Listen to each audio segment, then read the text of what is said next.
Hello and welcome to the Success with Savita podcast, where we share hot tips on how to do life and business without losing your mind.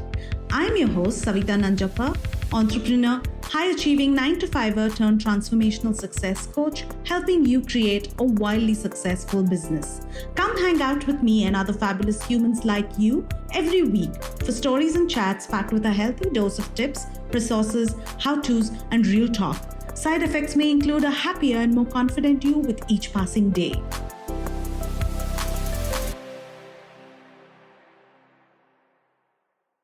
I feel like there's so many connections that I'm making as you're sharing this.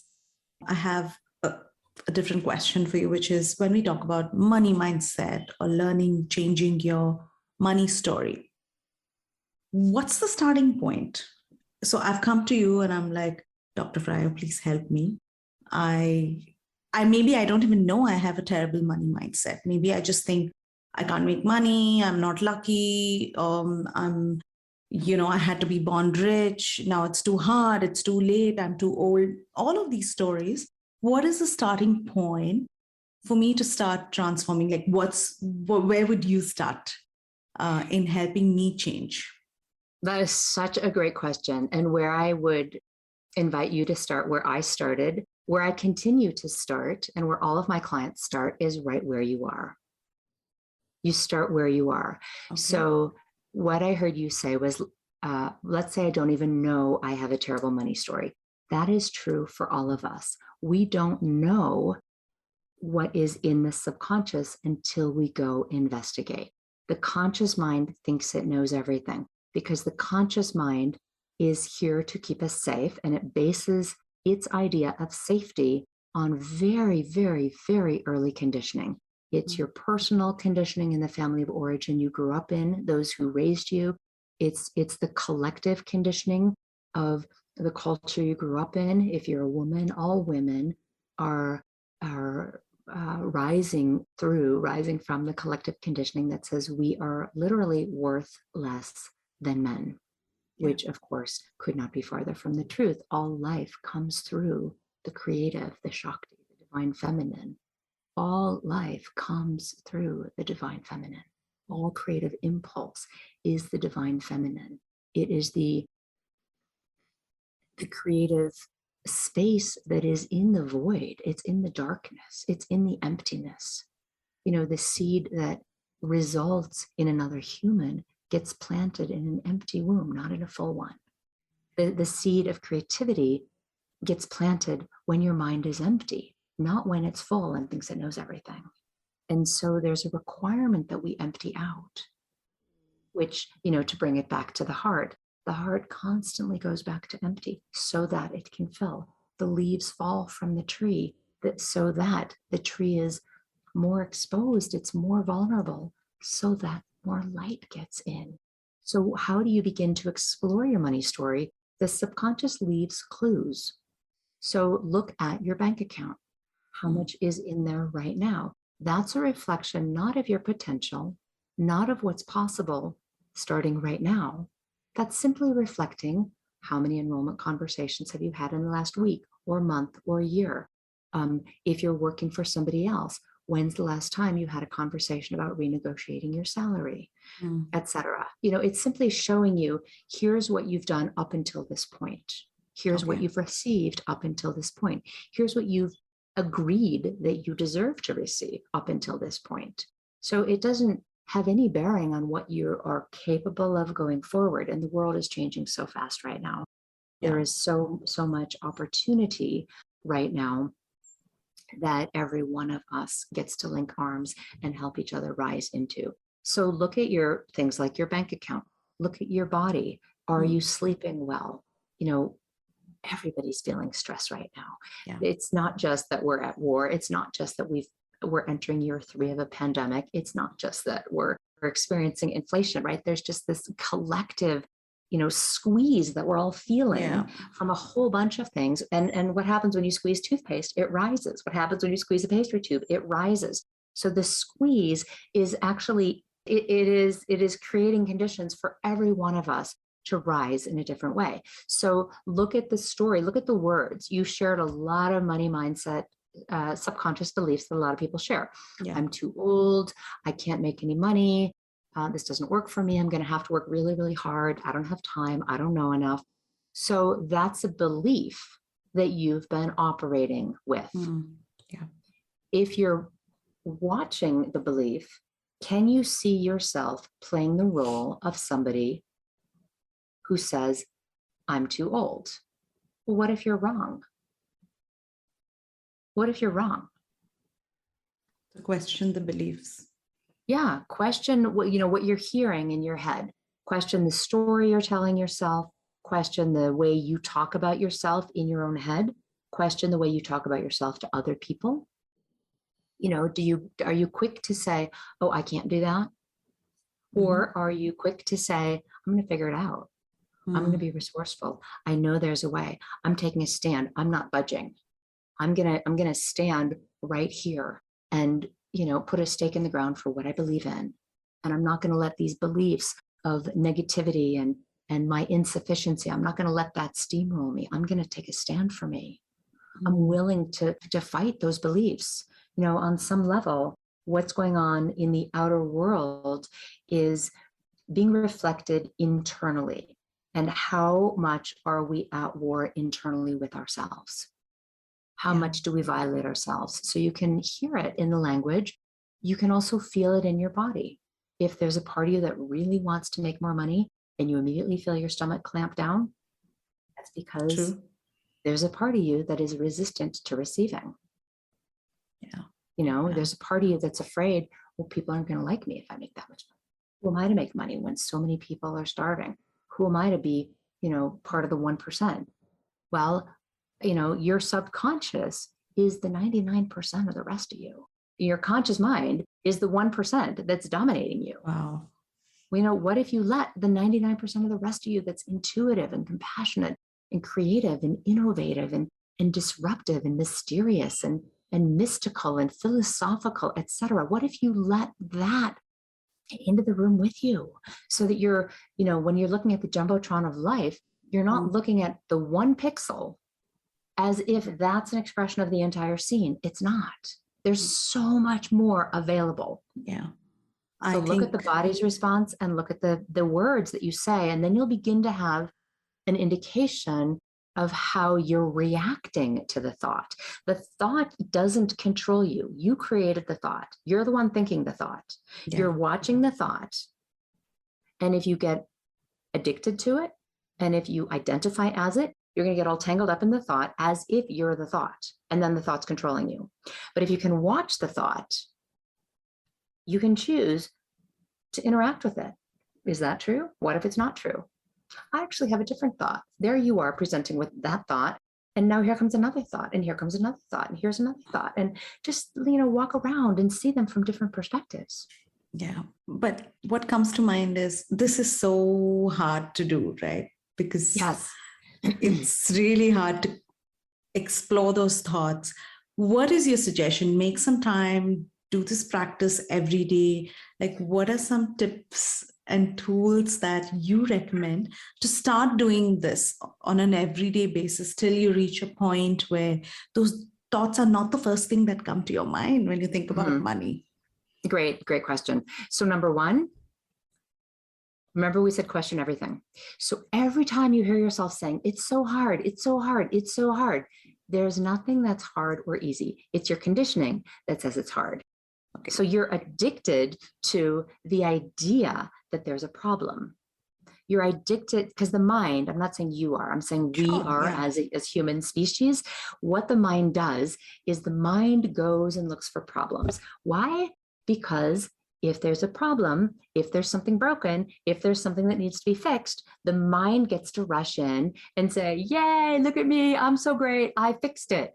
The mind needs that for its own self-validation. So the mind is going to create problems, even if there aren't any, so that the mind can rush in and say, look at me, look how great I am, I fixed it. That's what the mind does.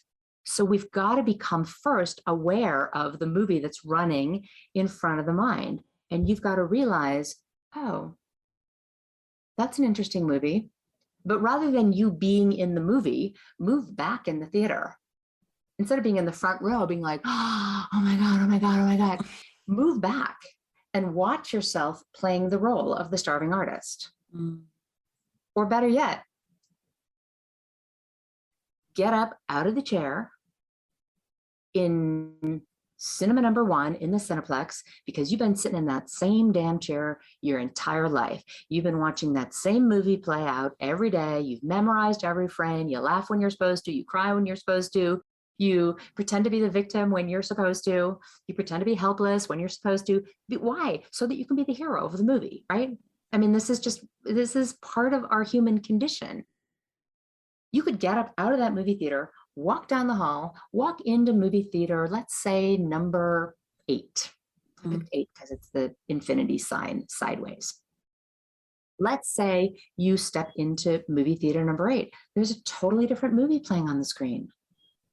You can change your movie, but you've got to decide that there is enough dissatisfaction with what you have already created, or you're just, you've done that enough.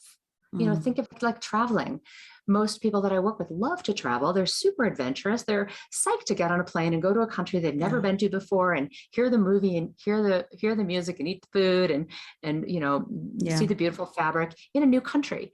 And being an entrepreneur is just like that. Could you give yourself permission to be adventurous, to explore it, to say, wow, I've never made 6 figures or multiple 6 figures. I wonder what that would be like. Who would I be? How would I show up? You're right. It is very challenging for the mind that wants to control everything to come up with the solution, because the conscious mind cannot come up with the solution for the problem it created. The conscious mind is going to bang its head against the wall forever. If you could have figured it out by now, you would have with your conscious mind. And the reason you can't is because your conscious mind is the wrong tool. You've got to access this at the nervous system level, which is at the energetic level that preceded the creation of the conscious mind. Yeah. So you've got to work with somebody who is not you, because your conscious mind identifies as you. Every single one of us works with people who are spiritual business coaches, or who are EFT practitioners, EMDR practitioners, biofeedback practitioners, craniosacral, breath work, pranayama, lots of different ways. There are many, many, many, many ways to access the subconscious mind, but you've got to work with somebody who's not you, so that they can reflect to you the parts of you that you can't see. Yeah, I think that's a great, that is a must do, because if you're going to tell yourself the same thing over and over again, nothing's going to change. So having outside feedback, outside counsel is going to be really, that's going to be like the game changer. And I think I completely agree with you on that. Now, let's say I'm very aware, I know what my money story is. I fix some of it. At what point, and now, things are going great. Is this a one-time thing that I do? At what point do I know that I think I need an up level? I think I need an upgrade. How do I know this? Or is it just working consistently with somebody and I keep getting those upgrades? What's your advice? So my mind immediately goes to nature, and I keep looking out the window because there are trees outside of my window. So the idea of when am I done is something the conscious mind says, because the conscious mind tends to think of here's the beginning and here's the end. It's very linear. It works in a horizontal direction. So here's where I am, here's where I'm going, and what's the path for me to get there. And this is often how business coaching is taught. So right now I have my elbow going horizontally across the screen. What I teach my clients is to, and this also looks like negative, right? So I teach my clients to add the vertical axis, which also looks like a positive sign. When you are oriented vertically, you realize that the breath that I'm breathing is creating the physical form of me. The breath that's coming in, the non-physical, is creating the physical. This is how everything gets created. And because I'm constantly breathing in a breath, and then I exhale, and then there's another one, I'm never done. There is no beginning, middle, or end. Everything is part of the continuation. Everything is a continuous cycle. And from the highest, widest, biggest philosophical perspective we can imagine, this physical body will turn to dust.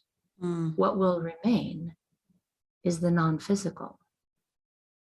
And we have been taught to identify with the physical. And the physical is always in the process of dissolving and creating new, and dissolving and creating new. Look at the trees.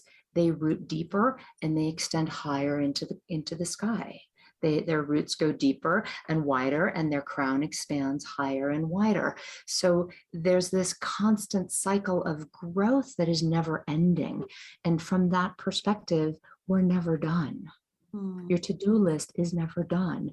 Your growth is never done. Even when you drop the body, your body will decay and turn to dust. And whatever one does with the body, once the soul leaves the body, perhaps you put the cremated ashes into Maganga, or perhaps you put it into a plant that just, takes off, or perhaps you bury your beloved in the earth and it becomes literally sustenance for the next generation of creation, right? Everything is part of a continuing cycle. So to the extent that you can begin to give your conscious mind reassurance that it's okay not to be done. It's okay not to be done. It's really so liberating. My to-do list is never done because I'm a creator. There's always something more. There's always another inspiration. And in terms of, are you ever done? Well, I think that growth happens like the heart. There's a lot of growth, and then there's going to be some contraction. There's a lot of growth, and then there's going to be some contraction. There's a lot of growth, and then there's going to be some contraction. And I see this with every person I coach. I see this in my own evolution. The first time I broke 6 figures, I was elated for one hot minute, and then I was so ashamed of myself. And I thought, who's going to be my friend? None of my artist friends are going to be my friends. None of my yoga friends are going to be my friends. I can't tell anybody. I'm so embarrassed. I don't want to be one of those rich jerks who trashes the environment. I didn't have an identity of someone who could do well and do good for the planet. I didn't have a model for that. All I understood of rich people was they're jerks and they're manipulative and they're controlling, and I didn't want to be that. Right? So I really had to shift my identity around that. And, there's nothing richer than rich soil. That is the richness that feeds the entire planet. Earth, Mother Earth, it's so humble. So, I had a great moment of contraction. I was afraid to make money because what are they going to think of me? And I forgot, I'm carrying a spark of the divine. It doesn't matter what they think of me. And then, I had another expansion. And I think, it might've been like a year, and then I had a 6-figure month. And then again, I totally freaked out and I thought I was going to have a nervous breakdown. It was just so scary for me to expand and be bigger because of these beliefs of who do you think you are? You can't do that. You can't be that responsible. You can't be that much of an authority. It was just so, the thing that the mind perceives as hard is bumping up into beliefs that bumping into other people's beliefs that we think they're not going to love us if we're bigger than them. And of course, nature doesn't play that game. The lilac doesn't look down at the rose. The rose doesn't look up at the maple tree. Like, all of it creates beauty and harmony. Yeah. So there will be a moment of feeling like, oh no, it's really hard. And that's exactly the moment that you want to lean in. That's the moment that you want support, because that's the moment that you're going to have a breakthrough. Because right after this contraction comes the big expansion. Right after the biggest contraction, baby is born, right? That's how it happens. It can't be any other way. And if you think about this from a coaching perspective, you know, the greatest athletes in the world don't get the coach after they've got the gold medal. No, Right. they get the coach all along the way. And the coaching all along the way eventually lands them on the podium, wherever they are. It gets them into the Olympics, wherever they are. It gets them on the gymnastics mat, or it gets them running a race. And, you know, this is for everybody. Everybody's in their own race. There's no Yeah. competition Right. because you're the only you. Like what you hear so far? Make sure you never miss a show by clicking the subscribe button now. Stay tuned as we take a quick break, and we'll see you on the other side of the show. Thank you for that analogy, because it really it really resonates so much. And it's true, like you said, I mean, nobody gets a coach after they make the money or after they win the gold. It's been so fascinating to talk to you. I don't want to let you go yet. However, I do have a couple of more questions. You have accomplished so much yourself, right? And what are some habits, or what are some routines and rituals that helped you get to this point? Now, you may look back and think like, okay, I don't know if, but you have done so much, and it's not possible to be 99.3 GRE or run the marathons, go to med school, pre-med. What are some of your habits that you'd like to share with us? Chop wood, carry water. Mm. It's so humble. It's so boring. I mean, I don't find them boring, but, you know, I know that the daily success habits that I practice are incredibly powerful. The daily, here are a few of them. So every night, because night precedes day, from the darkness, the light illuminates the darkness. So I always start my day the night before. The night before, I'm really intentional about bedtime. I'm really intentional about bedtime. I often take a bath before bed. I often read before bed. When I turn on the light, I always say every single night, what are you grateful for? And I fill my brain with things I'm grateful for. Why? Because it seeds my brain. It's like priming the pump, so that as I drift into the next level of consciousness, AKA sleep, I'm leading with gratitude, and then my brain will look for other things to be grateful for. So this has really shifted my sleep. I often say before I go to sleep, I'm going to have an amazing night's sleep. I'm so excited to sleep. It's going to be so deep. It's going to be so restful. I'm waking up refreshed in the morning. You seed your subconscious mind before you go to sleep. So then I go to sleep. I have my dream time. If I wake in the night, that's fine. I just meditate. I meditate. I don't make it be wrong. You know, I have had a habit for 30 years of getting up and meditating in what we call the Amrit Vela, which are between about 3:45 and 6 in the morning. Yeah. And as I've gotten older, I don't actually love getting up in the middle of the night anymore, but my body is so used to it that my body naturally wakes up. So when I wake up, great. I'm available. I often get downloads for my business. I just lie and I receive. I just lie on the mother, right? And from an Ayurvedic standpoint, I just let myself be close to Mother Earth. I just let myself be held. I do a body scan. I'll maybe do some pranayama. I'll receive information. And then in the morning when I wake up, I'll again do my gratitudes. So I have a gratitude sandwich from the minute I go to sleep, while I'm sleeping, until I wake up. And then that gratitude sandwich seeds the day, and there's a sandwich on the other end at night. Right. So it's, you know, it's part of this continuity, right? There's no difference between day and night because they're both sandwiched by gratitude. When I get out of bed, I look down at my feet, and before my feet hit the ground, I recognize I'm coming in. I recognize it's a new day. I'm stepping into a new day. Every day I say, I'm the creator of my reality. Every day, every day, every day, every day, I'm the creator of my reality. I get to choose how I'm going to react. I get to choose, you know, right now, there's so much going on outside of me in the world that I do not control. It is more important than ever that I manage my emotional state, that I be a beacon of peace and love and kindness and compassion and potential. And how can I help? And how can I serve. It is so, so, so, so, so important. It is more important now than ever. Nobody benefits from me not succeeding in my business. The more success I create in my business, the more I can help globally. And there is, Goddess knows, need. There is a humanitarian urgency right now that there has never been before in my lifetime. So I'll say, I'm walking into my life. I'm the creator of my reality. Then I take a cold shower. I personally love this habit because it flushes, I realize everything we're talking about is expand, contract, expand, contract, expand, contract. I reinforce this message in my body all day long. So when I do the cold shower, what happens when the cold water hits my body is my blood vessels contract, right? They squeeze everything to the core.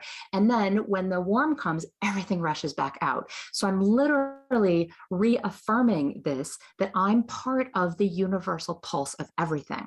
Yeah. It's so important. I mean, these are really, really simple things. Is it uncomfortable? Well, I suppose if you had the perspective of this is uncomfortable, you would interpret it as uncomfortable. I don't interpret it as uncomfortable. I interpret it as, wow, I feel so alive. I feel so alive right now. And the cold is comfortable and the hot is comfortable. Then I meditate. Every single day I meditate. I plant it somewhere, either right behind me on that sheepskin, or I'll sit on the couch in the living room. And I will meditate every day, no matter what. And it's 10 to 30 minutes. Okay. It's more on weekends because I have more time, and I will listen to whatever I want to listen to. So lately I've been really loving the sound of rain, because rain reminds me of the divine feminine. It is the nourishment that earth craves. It is the softness. It is the literal lifeblood of the planet. And it reminds me of everyone's tears are in the rain, everyone's toilet flushing, everyone's washing machine, everyone's laundry. All rivers flow to the ocean. And Rumi says it so beautifully. He says, you are not a drop in the ocean, you're the entire ocean in a drop. So it's, again, just the sound of rain. It's calming, and it reminds me that I'm part of something bigger, and my contribution matters. I often listen to guided meditation. I often chant. I often use mudra, hand position. I'll follow the breath. I'll count the breath. There are so many different ways to meditate, but I always, always meditate. I also always spend time reading mostly philosophy and neuroscience and poetry, because it inspires me. And so I want to fill my heart with, and my mind with, what inspires me so that I can serve in a bigger way. So those are some really important daily habits that I do before I ever start my day. Okay. I also drink water. You saw me drink water on the podcast. I drink a lot of water. I drink a lot of tea, because the more hydrated we are, the better our body will process information. Better our bodies will filter out stuff, because water is a filtration mechanism. So I drink a lot of water, and I'm quite aware of what's the thought and how does that feel in my body. And I think because I'm so devoted to my meditation practice, it's quite automatic now that if I notice myself being triggered or anxious or activated or mad or reactive, I'm in a place of noticing. And I'm like, that's interesting. How does that feel? Okay, I feel the feeling. Oh, okay, well, I just thought something that created a feeling that pinched me off from the joy I am. What would I choose instead? I'm so aware of watching the thought as it begins to materialize into form, because a thought is just an energy blob, like a cloud moving through the awareness. It doesn't mean anything. It doesn't scratch the sky when it moves past the sky, right? So am I letting my thoughts scratch me? Am I letting my thoughts carve me up into pieces? And if they are, what am I going to do about it? So another one of my daily habits, this comes straight from His Holiness the Dalai Lama, and this has to do with worry. I used to be someone who is consumed by worry, thinking Mm. everything was wrong. I'm wrong. I have to fix it. There's never enough. I'm never enough. I'm doing it wrong. That used to be my MO. And a lot of high achievers, that's their MO. And so I notice now, if I'm worrying, what are they going to think? Did I do it wrong? Should I do this on this date? What should I charge? What should I say? Like all of this, what should I fill in the blank? Anytime I hear the should, anytime I hear the condition, I know I'm operating in a conditional way.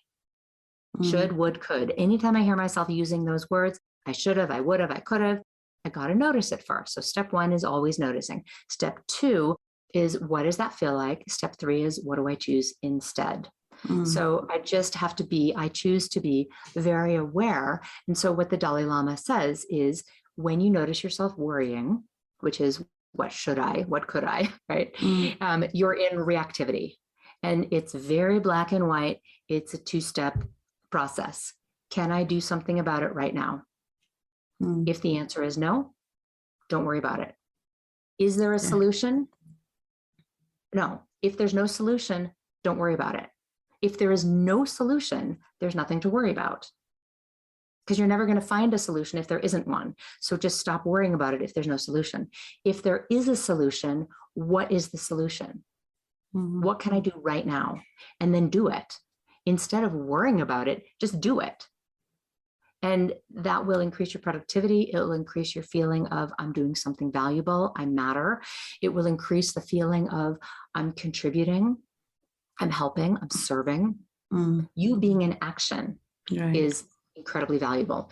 And often what being in action looks like is, I give myself permission to not react. I give myself permission to turn off my phone and to meditate, to come back to peace. That might be the action. Yeah. Great takeaways. Should, would, could. Going to keep that in mind when those conditions come up, how to respond to that. I feel like we could go on and I could hear you listen. I mean, I could listen to you all day long. But before I let you go, I do have this question, which is, what is your advice? Because I know you're coaching. What is your advice for entrepreneurs? And what do you wish? What is that one thing that you wish everyone knew? The one thing I wish everyone knew is how powerful you truly are. The one thing I wish you knew is that you are the entire universe in a body. Your contribution matters, your voice matters, your opinion matters, your perspective matters, your unique way of being you authentically matters. There is no one else on the planet who is you. And I wish you knew how unique and valuable and magnificent you are. I wish you knew that. Beautiful words.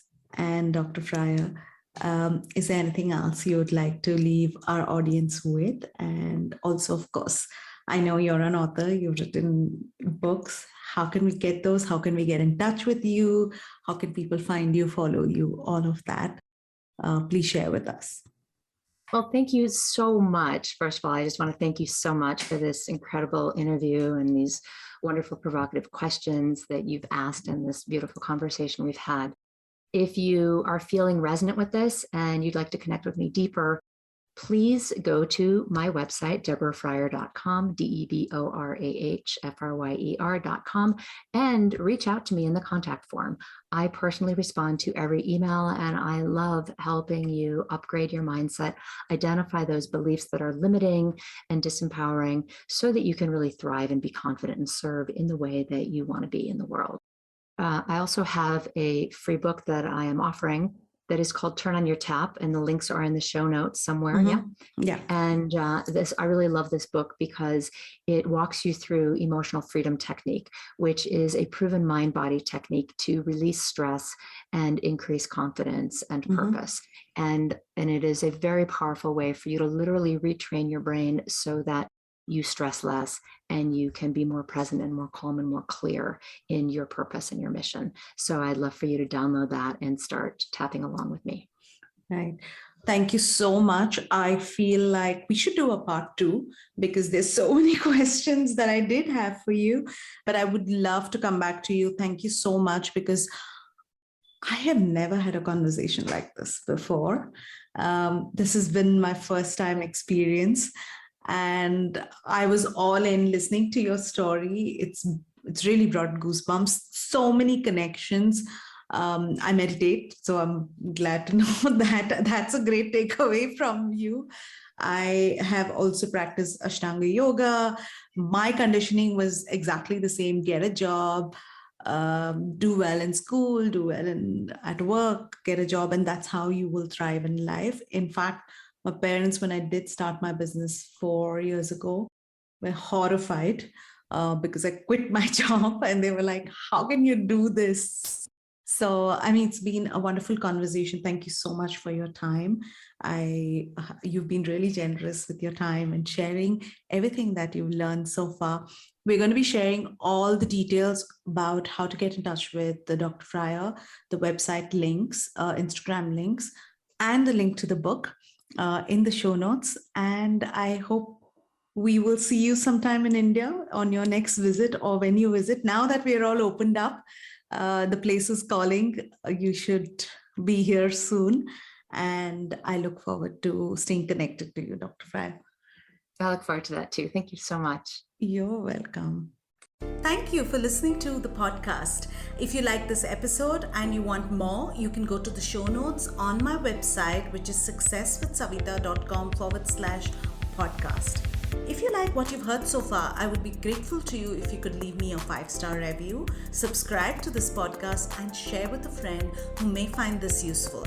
You can also follow me on my Instagram at successwithsavita and DM me any questions you may have, and I will be happy to answer them for you. Until the next episode, believe in yourself and all the best to your success.